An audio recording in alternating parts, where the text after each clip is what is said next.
Your break from pregnant teen reality shows and basic cable home repair programming. This is the Daniel Natal Show.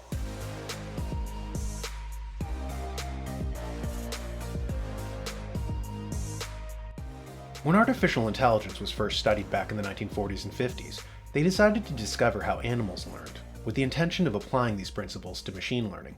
One of the interesting facts that they came across was that animals are programmed to react to certain sensory stimuli from birth, much like a computer has an algorithm. Watch here. Do you mean that instinct turns out to be some kind of programming that we're born with? Yes, that's using our language. Let me show you some very interesting research that was done on the frog last year at MIT by Professors Lettvin and Maturano, which seems to indicate that some animals, at least, are born with very much more built-in information than we used to suspect was the case. Well, does it show that we're born with programming? But what it does show is that in the frog, at least, the frog's eye reports only very specific information to the brain. You mean that the optic nerve of the frog doesn't report everything it sees? No, it reports only very specific things, things which seem to be very important to the survival of the frog. Let's take a look at the next film. Well, now, the frog doesn't pay any attention to those dead flies. Isn't he hungry? Sure, but his eyes don't see them. He's hungry, all right. Watch. Well, if he didn't eat any of the dead flies, why did he eat the fly on the string? Well, you know, that's what Professor Letvin's trying to find out. It seems that the frog only sees things that move. So a frog has an algorithm in its brain that renders anything motionless, all but invisible. It's rigged to go after insects in motion. Of course, this is so that the frog doesn't eat dead stuff and risk getting sick. The frog doesn't know this, of course. He's just going by instinct. Programming. All living things have similar protocols, similar algorithms, which render them conscious of things around them, or unconscious, as the case may be. This brings us to German philosopher Martin Heidegger. In his book, Being in Time, he talked about different ontologies of various societies. Ontology is just a fancy term for a grab bag of concepts that a civilization has. For instance, ideas and concepts that the ancient Greeks had are not universal, nor are they found in every part of the world. While the Greeks had a concept for time, for instance, there are certain tribes in Africa or Brazil who have no word for time. There are tribes who have no terms for promise, or ethics, or maintenance, and so forth.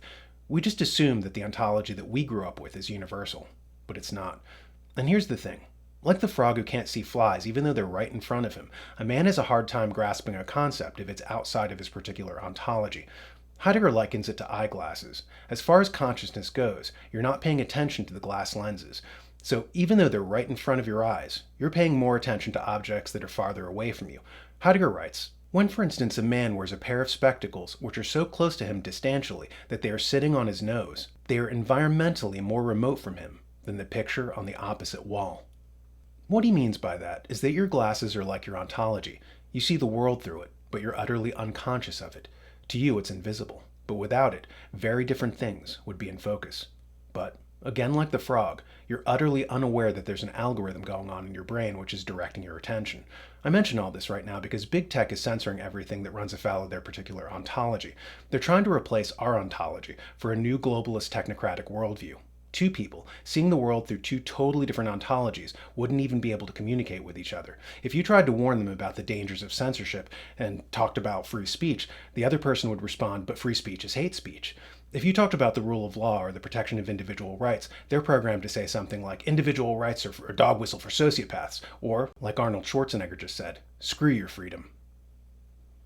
Things that you take for granted from Western ontology, like the immorality of human medical experimentation or rights derived from God and not from governments, are so foreign to people being raised in the new ontology. And to enact this new belief system, they have to destroy the old. Hence the censorship. They're consciously setting out to engage in the disruption of cultural transmission, so young people have no access to the past. If they're operating under the new ontology, like the frog, they're blind to things that are right under their nose. Watch former KGB agent Yuri Bezmenov describe it here. Thanks to lack of moral standards. As I mentioned before, exposure to true information does not matter anymore. A person who was demoralized is unable to assess true information. The facts tell nothing to him. Even if I shower him with information, with authentic proof, with documents, with pictures, even if I take him by force to the Soviet Union and show him concentration camp, he will refuse to believe it. until he is going to receive a kick in his fat bottom. When a military boot crashes his, then he will understand, but not before that. That's the tragic of the situation of demoralization. So what's happening now is we're living through a time period comparable to Europe more than 1,000 years ago, when one ontology, Christianity, was replacing an older ontology, paganism. The older culture was stigmatized, its adherents burnt as witches, its gods decried as demons.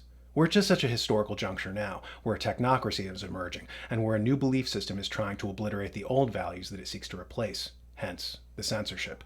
If they can just get the youth, then they can strip the old ontology from their minds and make them as unconscious as the frog. And no matter how hard you try to reach them, you won't be able to, because they'll be in their separate reality bubble. The technocrats making their big push for conquest want their sphere of consciousness shrunk down to about a foot around their body. They want them to have the attention span of a goldfish. Perfect specimens for that paradise of cages that awaits them in the new open-range totalitarianism being marketed to them. If you're looking for another great show to learn from, consider the New American Show on the Second Amendment, 2A for Today, hosted by filmmaker Zoe Warren, as he explores the Second Amendment and explains with expert guests and insightful analysis the continuing central importance of the Second Amendment today. Check it out on thenewamerican.com.